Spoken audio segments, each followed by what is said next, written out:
Hello world, it's Rational Pi. And I'd like to go ahead and make my obligatory Caitlyn Jenner statement. Moving on.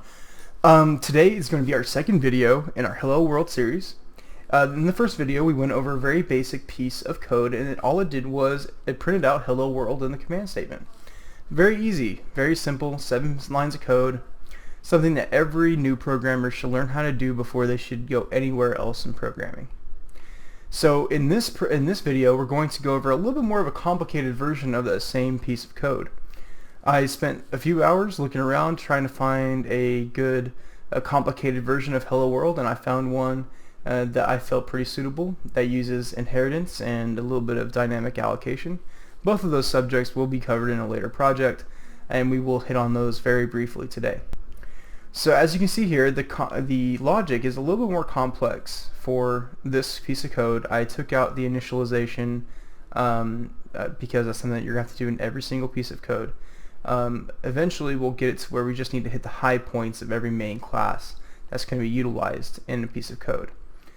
So let's go ahead and just step by step see if we can explain this well. And if there's any questions, please feel free to comment below and I'll get to them as soon as I possibly can. Or you can tweet me or message me on Facebook. So first of all, we're going to create in our main class, which is the primary class of all C++ pieces of code, we're going to create a new object of this child hello class. Now this may not seem intuitive to you, but once we see the code, this will make a lot more sense. Once we create the new object, it's actually going to be a pointer, which is basically the address of the variable, and again we'll go over that in just a few minutes as well. Child hello will then inherit the public classes from abstract hello. Inheritance is a way that you can bring functions from one class into another without having to explicitly state them every single time you need to use them. So then child hello will call the print function from abstract hello, which will override the abstract hello print function, which will then print hello. With no abstract hello function in child hello, the default virtual function will perform printing world. We will then delete the created object and maintain the printed phrase until a button is pressed, and then we'll end the code. So that's about as clear as day, right? Okay, well let's go ahead and look at some pseudocode using this logic. So okay, we're going to go ahead and we're going to focus here at the bottom. Again, the main class is something that every single piece of C++ code is going to need, and that's where we're going to create the new object, delete the new object, and we're going to stall the command prompt until a button is pressed, which prints out our phrase. The child hello class is going to inherit all of the public functions from abstract hello, and from child hello it's going to print, and then it's going to end child hello, and then we're also going to have the abstract hello, which is going to print hello and world and then end. So again, that doesn't clear up a whole lot, so let's go ahead and take a look at the code. So let's go ahead and start back down with our main again. So we're going to create a new object of the type child hello. It's going to be a variable. A variable is essentially, just like in algebra, it's going to be a holder of a piece of information.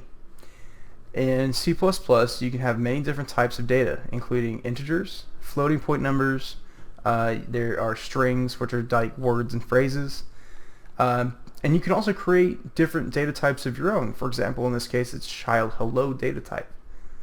And then we're going to take the pointer that we created here, and what again, a pointer is basically like the physical address of a variable, and then we're going to initialize the variable, which gives it a certain value, and we're just going to say it's a new child hello data type.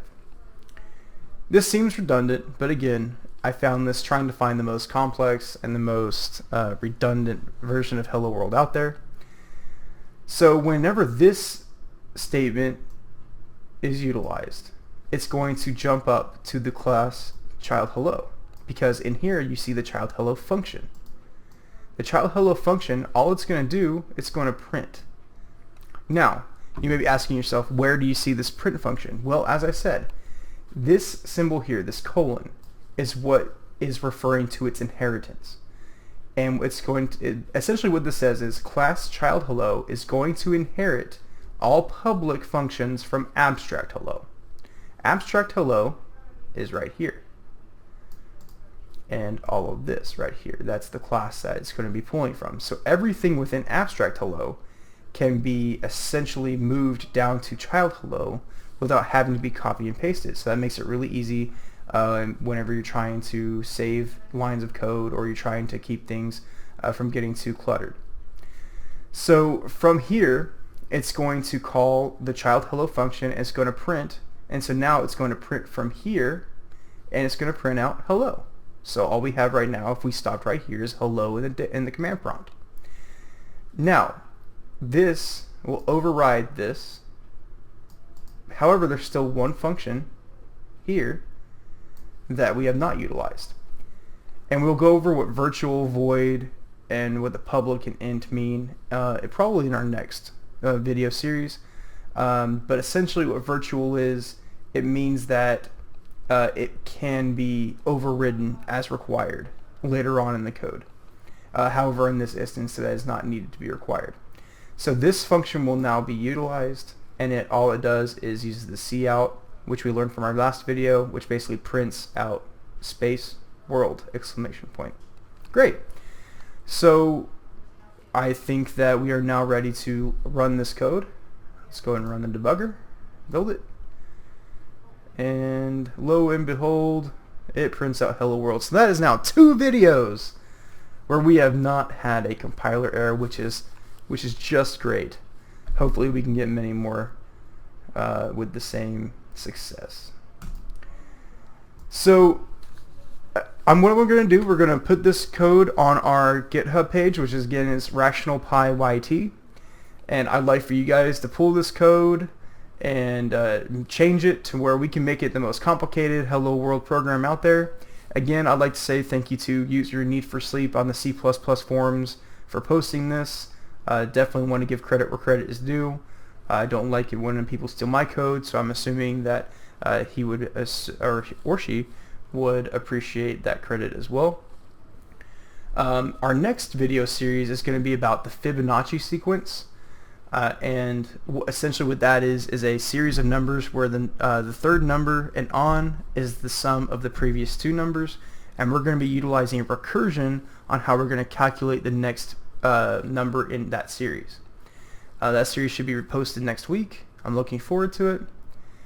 Thank you again for watching my video. If you enjoyed it, please like it, maybe subscribe, and I will see you guys next time.